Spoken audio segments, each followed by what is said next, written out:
رب اشرح لی صدری ویسر لی امری واحلل عقدۃ من لسانی یفقہوا قولی۔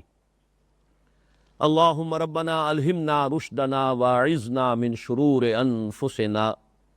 اللہم ارنا الحق حقا وارزقنا اتباعہ وارنا الباطل باطلا وارزقنا اجتنابہ۔ اللہم ارحمنا بالقرآن العظیم واجعلہ لنا اماما ونورا وہدی ورحمہ۔ اللہم ذکرنا منہ ما نسینا وعلمنا منہ ما جہلنا وارزقنا تلاوتہ آناء اللیل وآناء النہار واجعلہ لنا حجتا یا رب العالمین آمین۔ سورہ تحریم کے بارے میں 4 تمہیدی امور پر ہماری 3 نشستیں صرف ہو چکی ہیں۔ اب اس سورہ مبارکہ کا ہم سلسلے وار مطالعہ شروع کر رہے ہیں،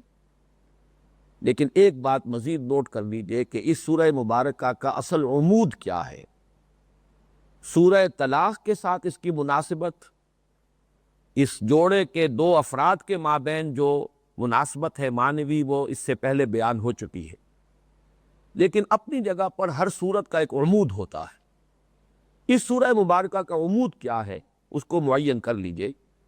اس لیے کہ اگرچہ اس سورہ مبارکہ کی اکثر آیات کا تعلق تو عائلی زندگی کے مختلف پہلوؤں سے ہے، لیکن اس میں ایک آیت ایسی بھی آئی ہے جس کا کوئی تعلق عائلی زندگی سے نہیں ہے۔ یا ایھا النبی جاہد الکفار والمنافقین واغلظ علیہم ومأواہم جہنم وبئس المصیر۔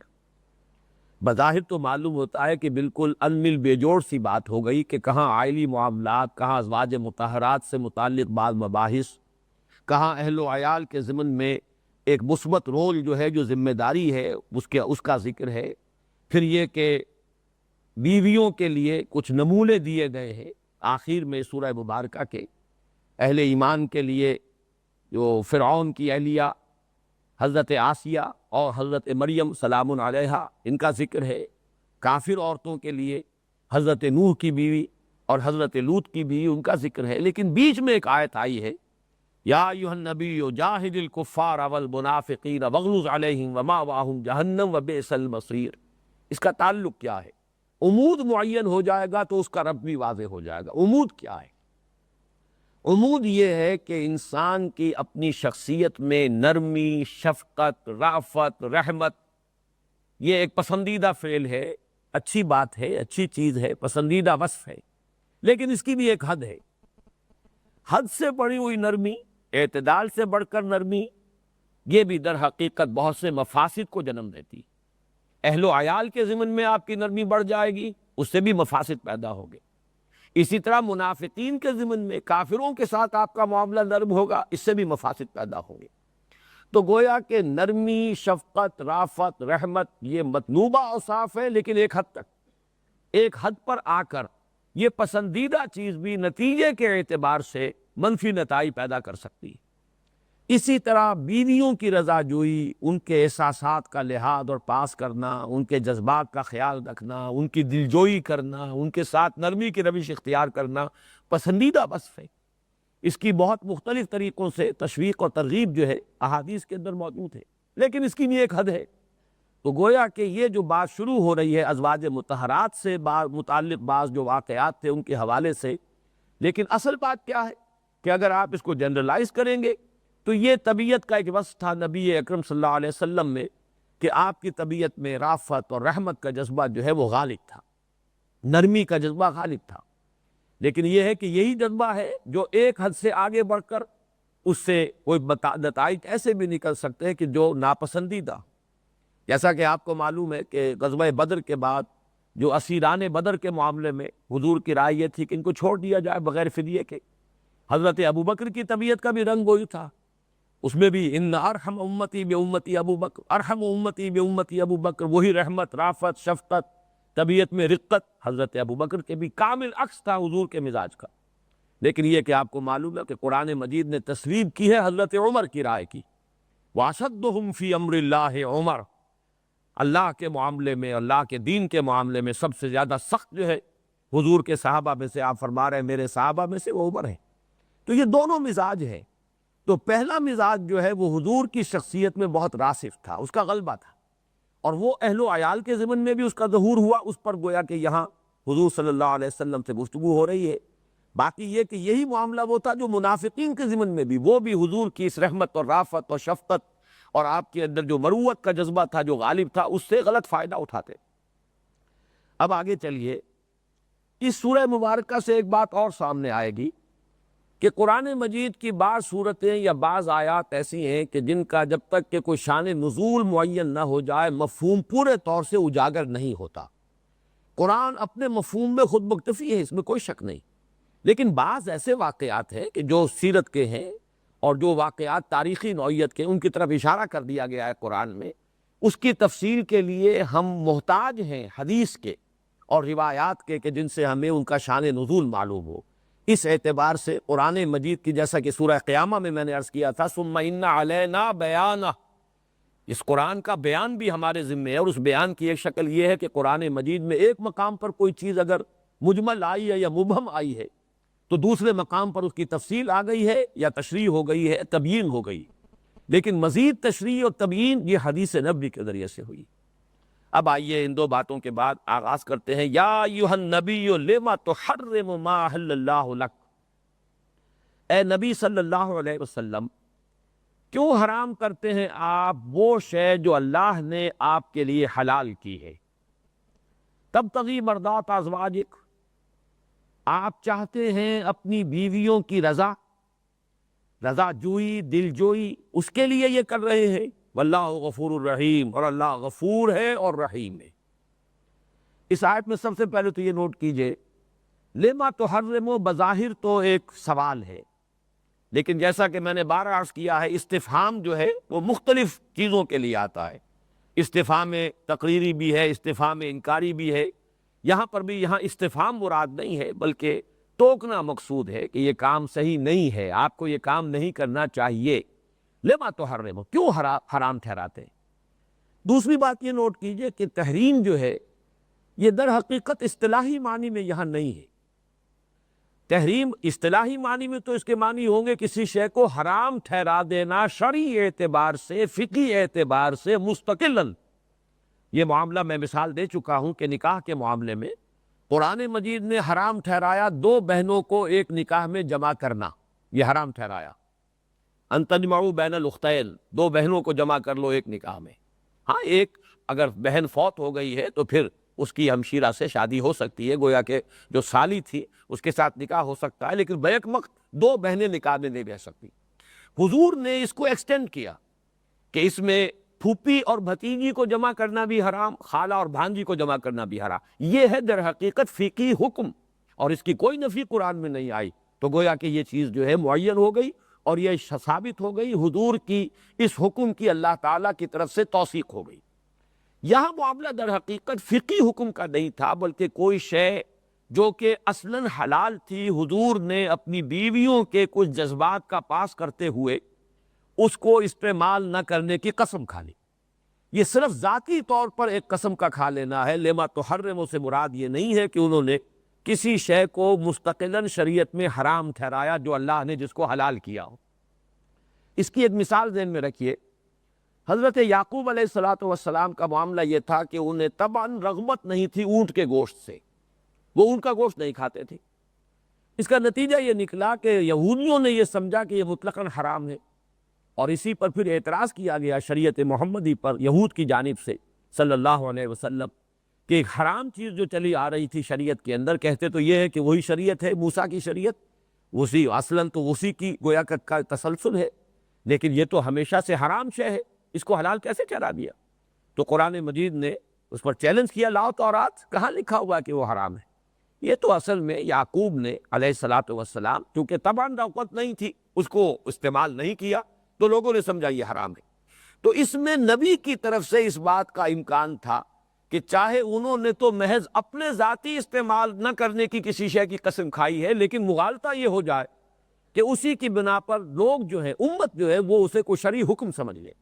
اس اعتبار سے معاملہ جو ہے وہ زیادہ قابل گرفت ہو گیا۔ لما تحرم ما احل اللہ لک تبتغی مرضات ازواجک،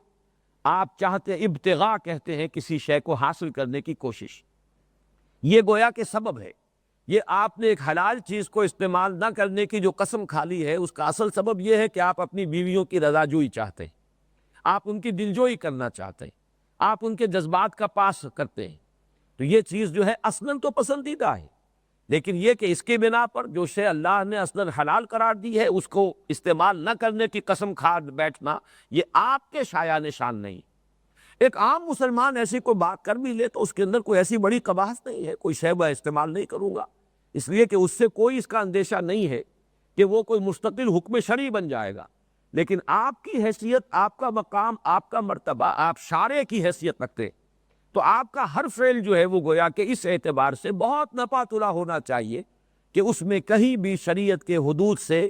ظاہر بات ہے کہ ادھر تو کوئی امکان ہی نہیں ہے کہ حرام کو حلال کر لیا جائے، لیکن حلال کو بھی استعمال نہ کرنے کی اپنے لیے کوئی پابندی لگا لینا اپنے اوپر یا قسم کھا بیٹھنا، یہ آپ کے لیے روا نہیں ہے، شایان شان نہیں ہے۔ لیکن نوٹ کیجئے، یہ ہے اللہ کی اپنے بندے پر صلی اللہ علیہ وسلم شفقت، واللہ غفور الرحیم، اللہ غفور الرحیم ہے۔ ایک طرح کی گرفت بھی آئی ہے، لیکن یہ کہ ساتھ ہی اس کے ساتھ ہی اعلان مغفرت کا بھی اور اللہ کے غفور الرحیم ہونے کا بھی، اس لیے بھی کہ ظاہر بات ہے کہ اس میں کسی حرام کو تو حلال نہیں کیا گیا، اس لیے بھی کہ اس میں جو اصل مقصد تھا وہ پسندیدہ ہے۔ بیویوں کے ساتھ نرمی کرنا، ان کے احساسات کا، جذبات کا پاس اور لحاظ کرنا، یہ پسندیدہ بات ہے۔ یہ بات بڑی اہم ہے، اس کو جان لیجئے کہ نبی کی خطا جو ہوتی ہے وہ در حقیقت جانب نفس میں نہیں ہوتی، نفسانیت کی بنیاد پر نہیں ہوتی، جانب خیر میں حد اعتدال سے تجاوز ہو سکتا ہے۔ بات اچھی ہے، اصلاً مفید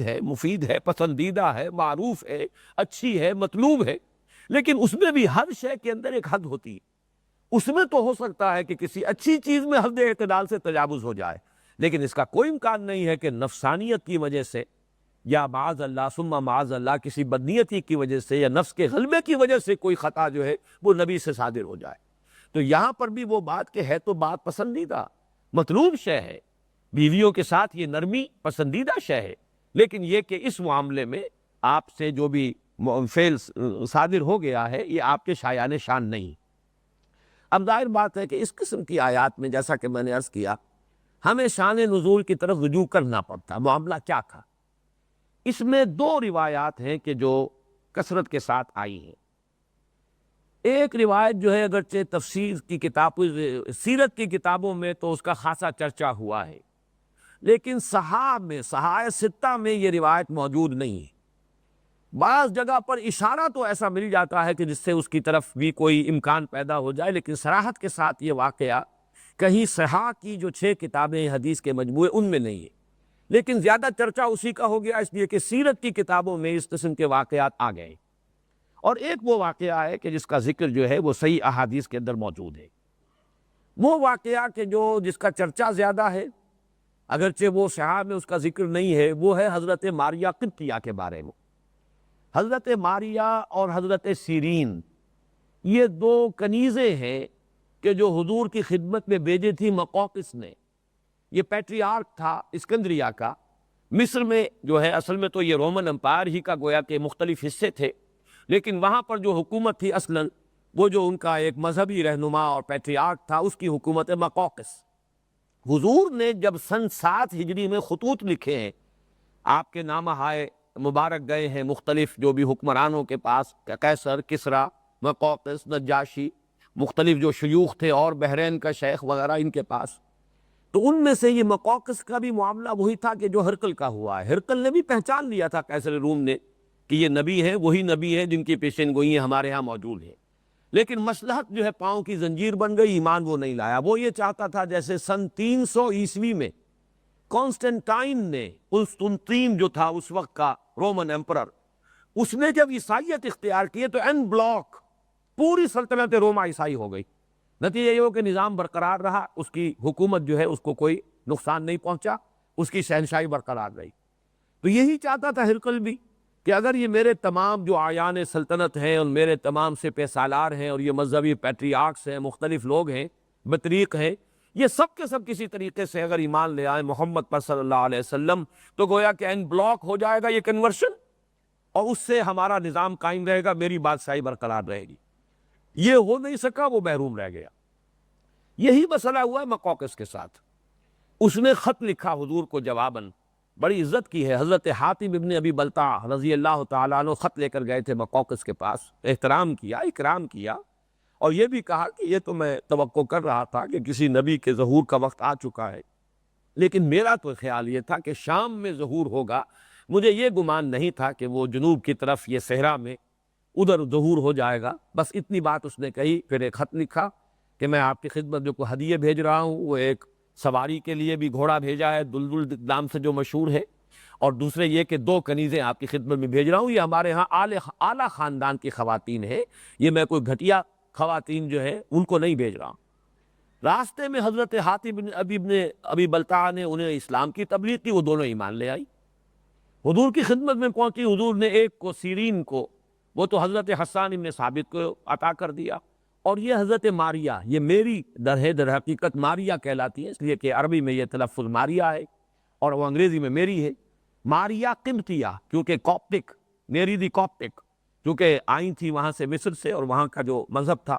تو اس اعتبار سے یہ ماریہ قبطیہ ہیں. انہی کے بطن سے پھر حضرت ابراہیم کی ولادت ہوئی ہے سن 8 ہجری میں، جن کا انتقال ہو گیا صغیر سنی میں. لیکن یہ کہ بارات انہی سے اللہ تعالیٰ نے حضور کو پھر اولاد دی ہے. پورے مدنی دور میں حضور کے ہاں کوئی اولاد کسی بھی زوجہ مطہرہ سے اور آپ کی کسی بھی اہلیہ سے کوئی اولاد نہیں ہوئی ہے تو صرف انہی سے ماریہ قبطیہ سے ایک بیٹے کی ولادت ہوئی. ان کا انتقال ہو گیا، ان کا نام ابراہیم. بلکہ لطیفے کے درجے میں آپ کو بتا رہا ہوں، میرے ذہن میں یوں قائم ہے یہ بات کہ حضرت ابراہیم جب مصر گئے تھے، وہاں سے اس وقت کا جو بادشاہ تھا ہکسوس کنگز میں سے، اس نے اپنی بیٹی حضرت ابراہیم کی خدمت میں پیش کی ہے، ہاجرہ، اور ان کے بطن سے پھر حضرت اسماعیل ہوئے ہیں. ان کی اولاد میں حضور ہیں صلی اللہ علیہ وسلم. پھر حضور کے ہاں وہیں سے مصر سے یہ حضرت ماریہ قبطیہ آ رہی ہیں، اور ان کے بطن سے جو بیٹا ہوا ان کا نام ابراہیم ہے. یہ ایک طرح سے یوں سمجھیے کہ ایک سرکل مکمل ہوتا ہے، لیکن یہ صرف ایک لطیفے کے درجے میں ہے. اور انہی کے بارے میں حضور کا یہ قول ملتا ہے کہ لو عاش ابراہیم لکان نبیا، اگر ابراہیم زندہ رہتے تو وہ نبی ہوتے. اس کو بعض قادیانی جو ہیں وہ استعمال کرتے ہیں دلیل کے طور پر ختم نبوت کے خلاف، کہ حضور نے جب یہ فرمایا ہے کہ لو عاش ابراہیم لکان نبیا، تو اس سے تو ثابت ہو گیا کہ نبوت کا سلسلہ ختم نہیں ہوا. اس پر مجھے ایک مرتبہ بڑی کنفرنٹیشن کی کیفیت ہو گئی تھی. ٹورنٹو میں ایک صاحب سے گفتگو ہو رہی تھی، قادیانی ایک شخص تھا. وہ جب کج پہزی پر اتر آیا تو اللہ نے فوراً جواب سجھا دیا. مجھے اللہ کا شکر ہے، فبہت الذی کفر والی کیفیت اس کی ہو گئی تھی. میں نے کہا لا کے ساتھ ہے، جب شرطیہ کلام آتا ہے تو قرآن مجید میں یہ آیت بھی موجود ہے کہ اگر اللہ کا کوئی بیٹا ہے تو میں سب سے پہلے اس کو پوجوں گا. تو یا تو یہ کہ اس میں پھر ثابت کیجئے کہ حضور کے لیے شرک کا بھی امکان ہے. لیکن یہاں تو اصل میں کسی شے کی نفی کی شدت کے لیے بات کہی جاتی ہے. اگر ایسا ہوتا تو میں یہ کرتا، لیکن یہ کہ اس کا کوئی امکان نہیں. نہ وہاں کوئی امکان تھا کہ اللہ کے کوئی بیٹا ہو اور حضور اس کو پوجے، نہ یہاں اس کا کوئی امکان تھا کہ حضرت ابراہیم زندہ رہتے اور وہ نبی ہوتے. لیکن یہ کہ اس کو صرف دلیل بنا لینا کسی طرح صحیح نہیں. بہرحال یہ معاملہ پیش آیا حضرت ماریہ قبطیہ کے بارے میں بعض روایات کے اعتبار سے کہ باری تھی حضرت حفصہ کی رضی اللہ تعالیٰ عنہ. حضور جب ان کے حجرے میں گئے ہیں تو وہ کہیں نہیں تھیں، گئی ہوئی تھیں. حضرت ماریہ وہاں آ گئیں، حضور نے مقاربت کر لی. حضرت حفصہ کے علم میں جب یہ بات آئی تو وہ ناراض ہوئی،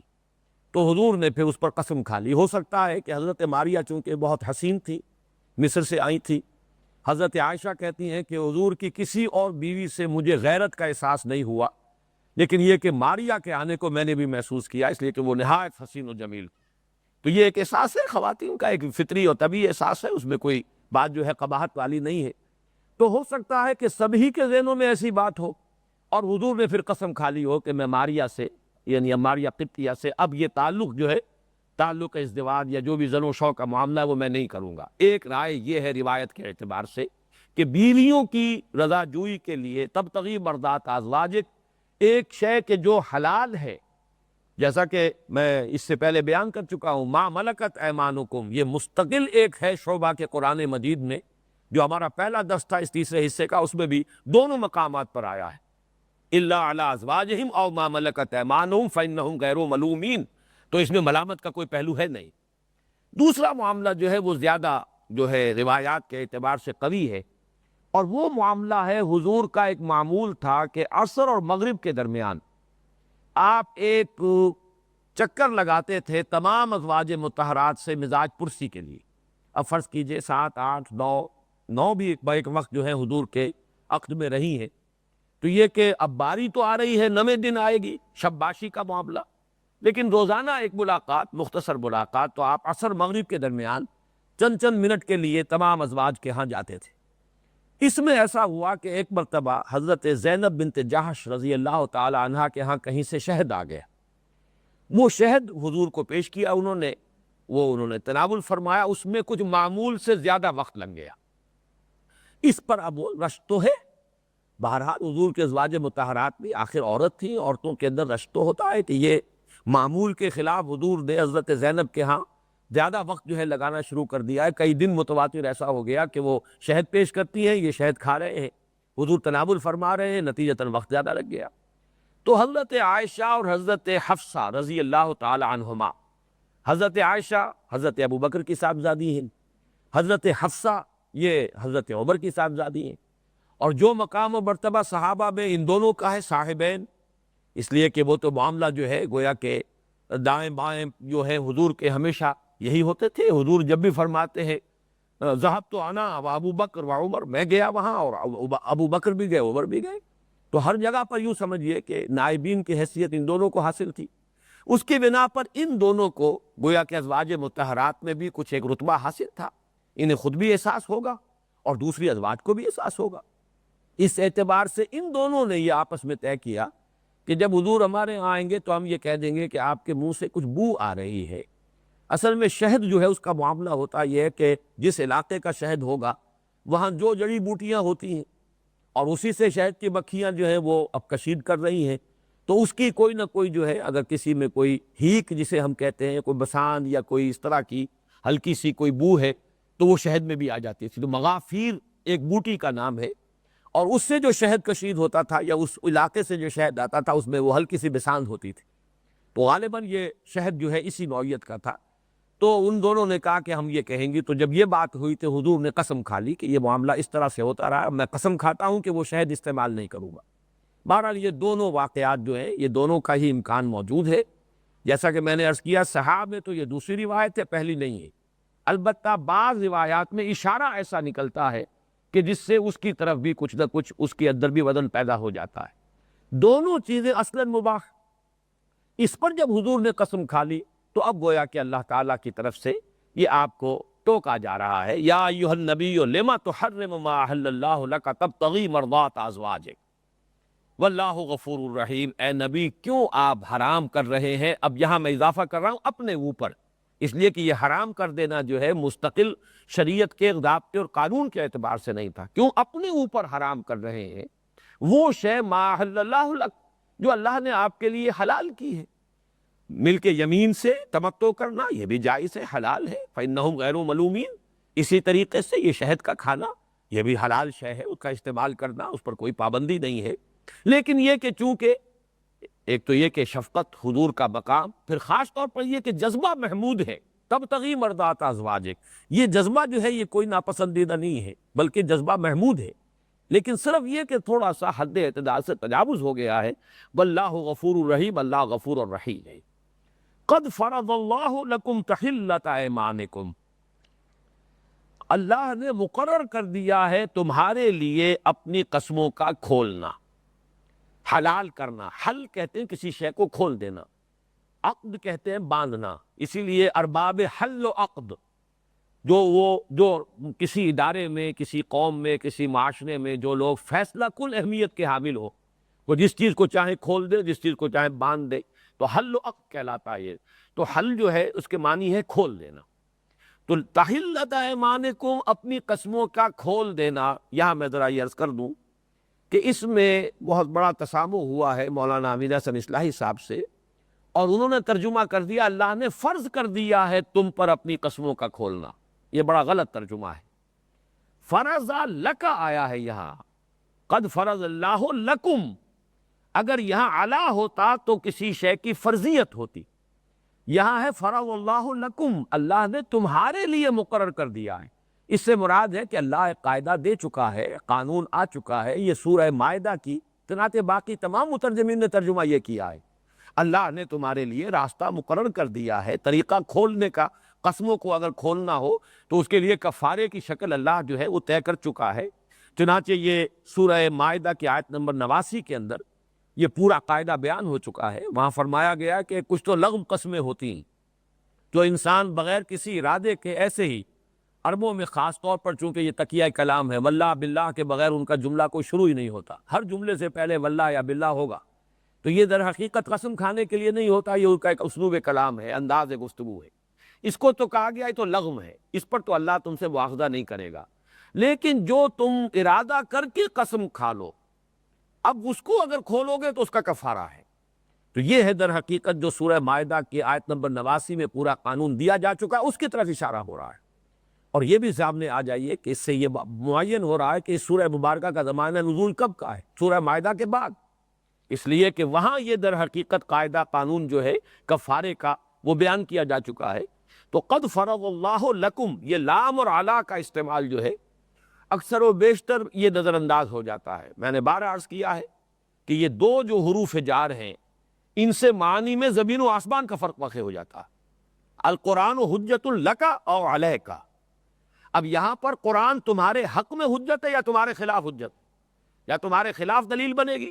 تمہارے خلاف استغاثہ لے کر قرآن کھڑا ہوگا اللہ تعالیٰ کی عدالت میں، یا تمہارے حق میں سفارش کرے گا، تمہارے حق میں شفاعت کرے گا، تمہارے حق میں دلیل بنے گا، اس دنیا میں بھی دلیل راہ بنے گا اور آخرت میں بھی تمہارا سفارشی بنے گا۔ اے اللہ یہ مجھے پڑھتا تھا، اے اللہ یہ اپنا بہترین وقت مجھے سمجھنے پسند کرتا تھا، پروردگار یہ راتوں کو کھڑا رہا ہے میرے ساتھ، وَمِنَ اللَّيْلِ فَتَہَجَّدْ بِهِ نَافِلَةً لَكَ، پروردگار یہ اپنی نیند جیسی عزیز شے کو قربان کر کے اور اپنی استراحت کی قربانی دے کر کھڑا ہوتا رہا ہے میرے ساتھ، تو یہ اللہ تعالیٰ کے ہاں جو ہے سفارش کرے گا۔ قرآن جیسے کہ رمضان کے ذکر میں اور رمضان میں جو قیام اللیل ہے اس کے بارے میں وہ حدیث بارہ میں نے آپ کو سنائی ہے حضرت عبداللہ ابن عمرو بن العاص سے، الصیام والقرآن یشفعان للعبد، یہ دونوں اللہ تعالیٰ کے ہاں انسان کے لیے، بندے کے لیے شفاعت کریں گے۔ تو لام کسی شے کے حق کے لیے، کسی شے کے لیے افادہ، استفادے کے لیے، اور علا اس کی ذمہ داری، اس کی رسپانسبلٹی، اس کے اوپر فرض ہو جانا، اس کی مسئولیت ہو جانا، تو ان دونوں میں زمین و آسمان کا فرق ہو جاتا۔ تو قد فرض اللہ لکم تحلۃ ایمانکم، اللہ نے تمہارے لیے راستہ کھول دیا ہے، قسموں کے کھولنے کا قاعدہ، اس کا قانون بیان کر دیا ہے۔ اس میں کوئی دقت نہیں ہے، اگر آپ قسم کھا بیٹھے ہیں تو کوئی بات نہیں ہے، آپ قسم کھول سکتے ہیں، اس کا کفارہ ادا کیجئے۔ واللہ مولاکم وہو العلیم علیم الحکیم، اللہ تم سب کا مولا ہے، اللہ تمہارا پشت پناہ ہے، تمہارا حامی ہے، خیر خواہ ہے، مددگار ہے۔ یہ لفظ مولا جو ہے عربی زبان کا،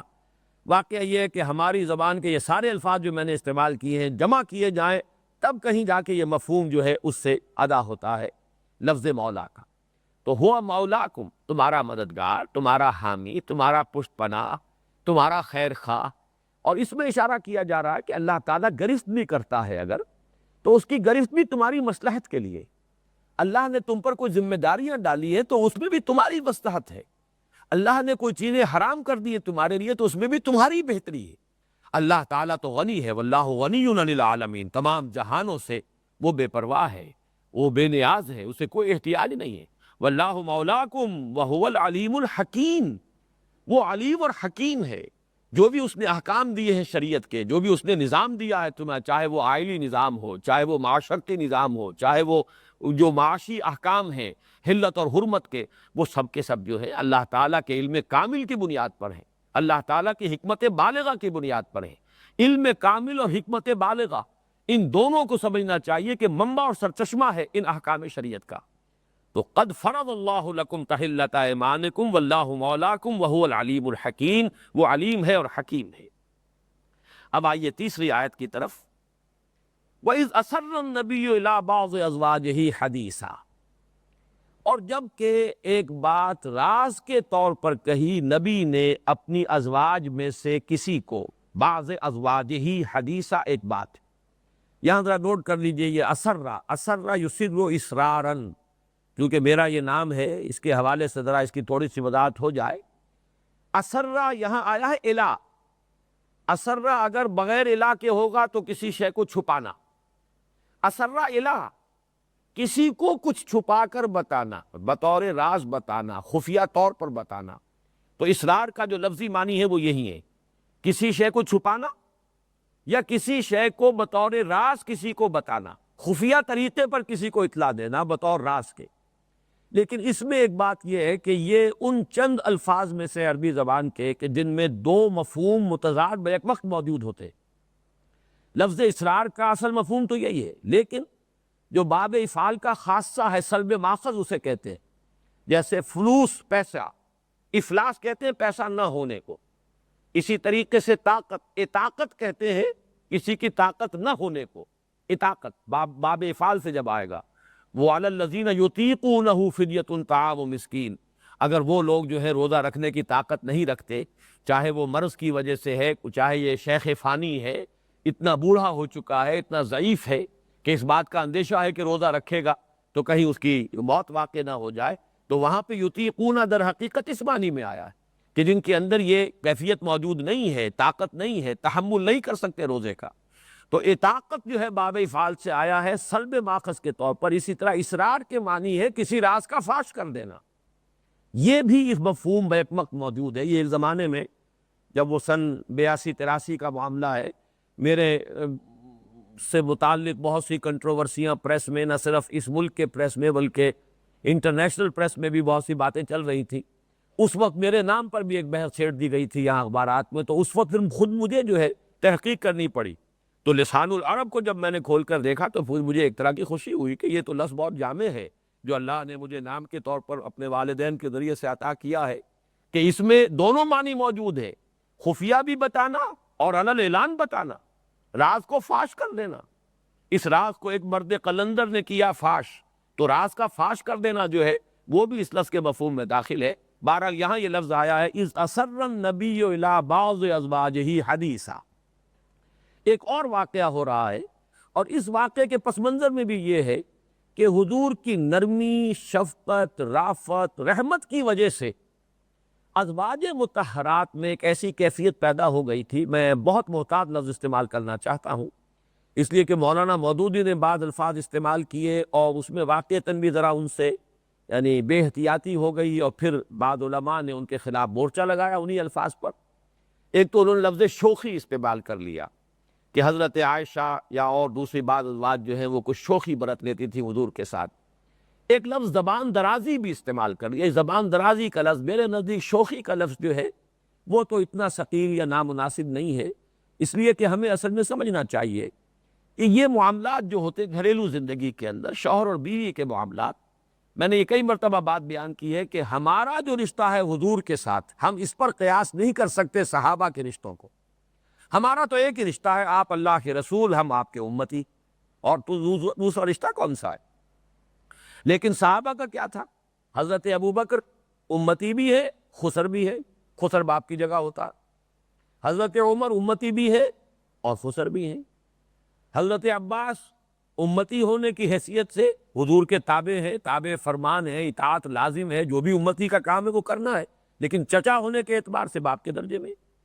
حضرت حمزہ چچا بھی ہے۔ تو یہ جو رشتے تھے وہاں پر یہ بھی تو بالفعل موجود تھے، اس لیے کہ اس وقت تو حضور صرف رسول اللہ کی حیثیت سے نہیں تھے، بلکہ جب آپ بنفس نفیس موجود تھے تو وہ محمد ابن عبداللہ کی حیثیت سے بھی موجود تھے، اس حیثیت سے رشتے تھے۔ یہ رشتہ جو ہے چچا بھتیجے کا، یہ رشتہ جو خسر داماد کا ہے، یہ محمد ابن عبداللہ کے ساتھ ہے، یہ محمد الرسول اللہ کے ساتھ نہیں ہے۔ اس لیے سورہ حجرات میں ہم چل کر پڑھیں گے آیت وَاعْلَمُوا أَنَّ فِيكُمْ رَسُولَ اللَّهِ، اے مسلمانوں پیش نظر رکھو اس بات کو،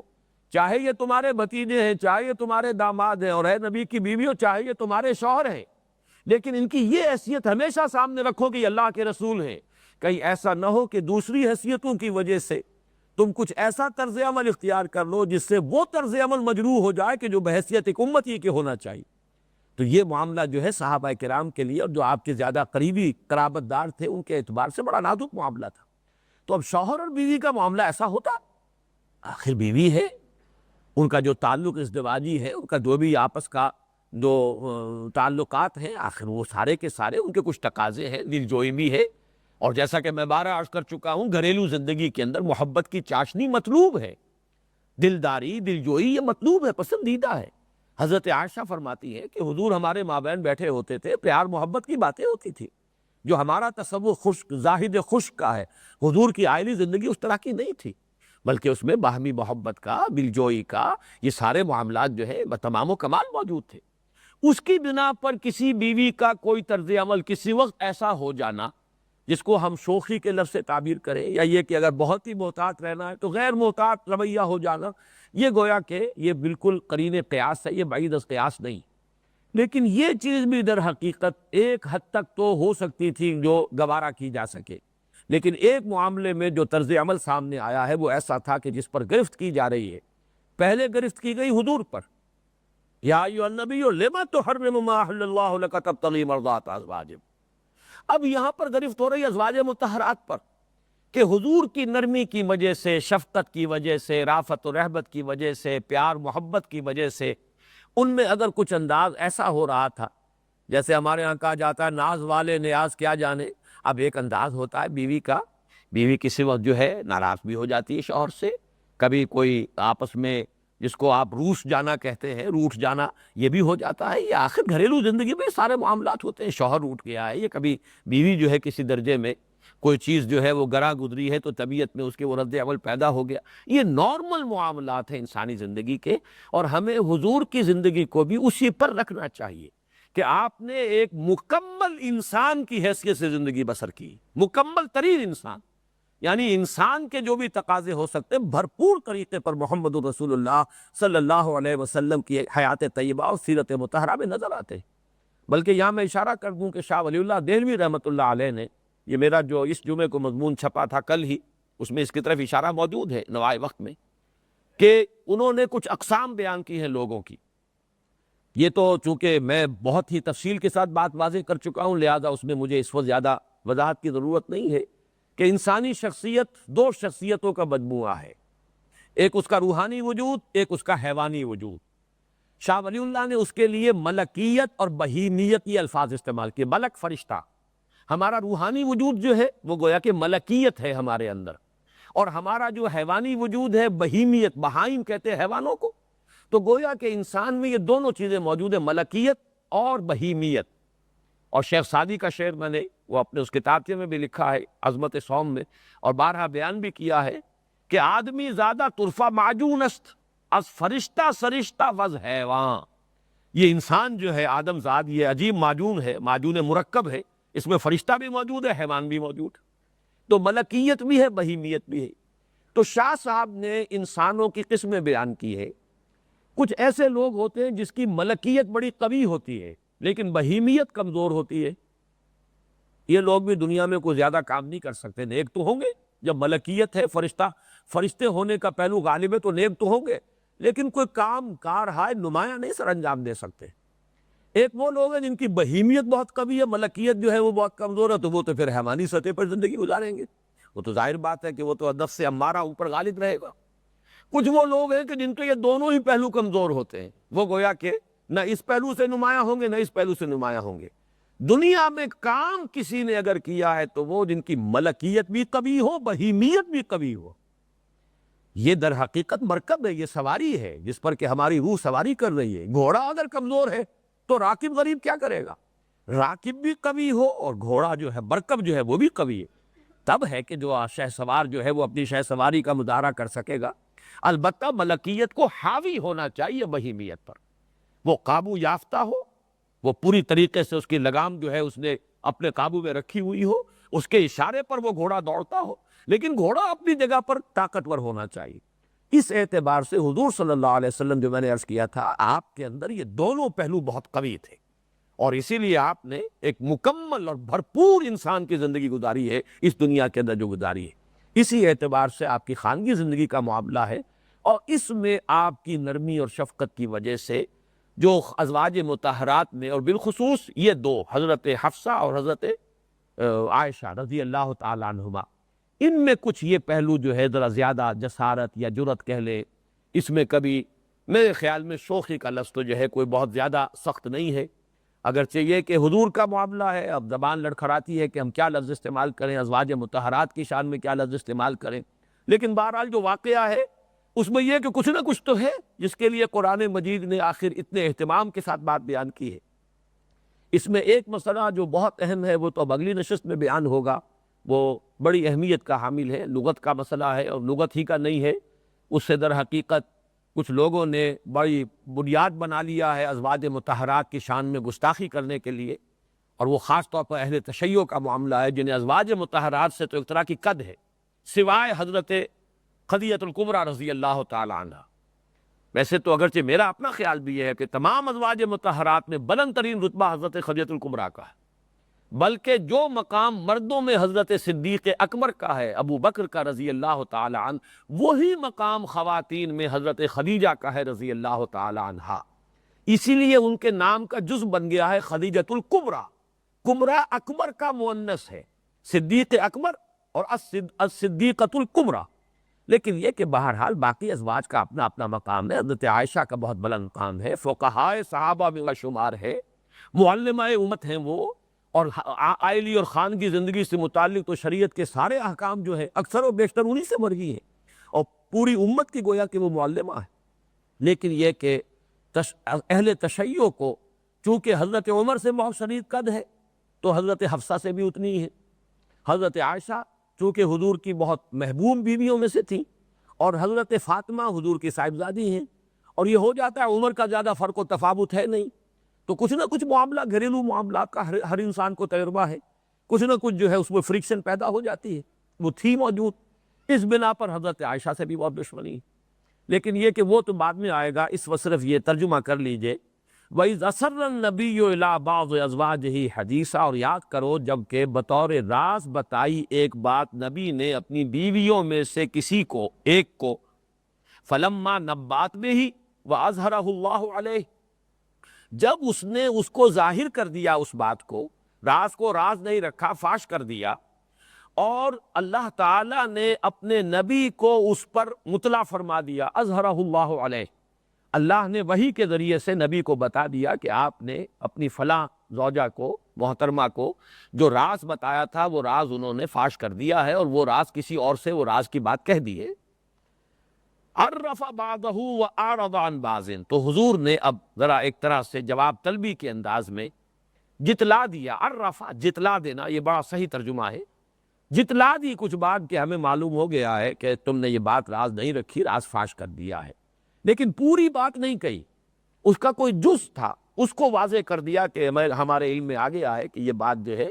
تم سے راز رکھا نہیں جا سکا، تم نے اس راز کو افشا کر دیا ہے، لیکن اعرض عن بعض، پوری بات بھی نہیں۔ یہ بھی حضور کی شفقت ہے کہ بہت زیادہ شرمندہ کرنے کی کوشش نہیں، بلکہ یہ کہ صرف یہ کہ اشارہ کر دیا کہ غلطی تم سے ہوئی ہے، میں نے تم سے ایک راز کی بات کہی تھی، تم نے ذرا اس کا ایک پہلو جو ہے آپ نے نمایاں کر دیا کہ یہ تم نے فاش کر دیا ہے۔ فلما نباہا بہ، جب انہوں نے اپنی ان زوجہ محترمہ کو بتا دیا، جتلا دیا کہ یہ بات جو ہے تمہاری طرف سے یہ راز فاش ہو گیا ہے، قالت من انباک ھذا، بجائے اس کے کہ شرمندگی کی کیفیت ہوتی اور ایک معذرت خواہانہ انداز ہوتا اور اس پر یعنی معافی طلب کی جاتی، فوری روش ایک تو یہ ہو سکتی تھی، ایک یہ ہے وہ انداز جسے کسی درجے میں شوخی بھی کہہ سکتے ہیں، یہ کسی درجے میں ناز کا انداز بھی کہہ سکتے ہیں، وہ ناز والے نیاز کیا جانے، کہ انہوں نے کہا من انباک، آپ کو کس نے بتایا یہ؟ اب اس میں یہ فوری رد عمل بھی ہو سکتا ہے کہ فوراً گمان ہوا ہو کہ میں نے جن کو بتا دیا تھا، اور آگے چل کر واضح ہو جائے گا کہ وہ دوسری زوجہ محترمہ ہی کو بات بتائی تھی، یعنی راز کی بات غالباً حضرت حفصہ کو بتائی گئی جو انہوں نے حضرت عائشہ سے کہہ دی، یا حضرت عائشہ کو بتائی گئی جو انہوں نے حضرت حفصہ سے کہہ دی، یہ میں تفصیل سے بعد میں اگلی نشست میں عرض کروں گا۔ لیکن بجائے اس کے کہ معذرت خانہ انداز ہوتا، انہوں نے سوال پلٹ کر یہ کیا حضور سے، من انباک ھذا، آپ کو کس نے بتایا یہ؟ قال نبانی العلیم الخبیر، اس میں ذرا انداز اب ناراضگی کا بھی ہے، غضب کا ہے، خشمناک انداز ہے حضور کی طرف سے، مجھے بتایا ہے اس نے جو سب کچھ جاننے والا ہے اور ہر شے سے باخبر ہے، نبانی العلیم الخبیر۔ تو یہ انداز جو ہے اس آیت کے تیور بھی بتا رہے ہیں کہ معاملہ جو ہے کس رخ پر جا رہا ہے، لیکن بقیہ حصہ جو ہے اب اگلی نشست میں ہم اس کا مطالعہ کریں گے۔ بارک اللہ لی ولکم فی القرآن العظیم ونفعنی وإیاکم بالآیات والذکر الحکیم۔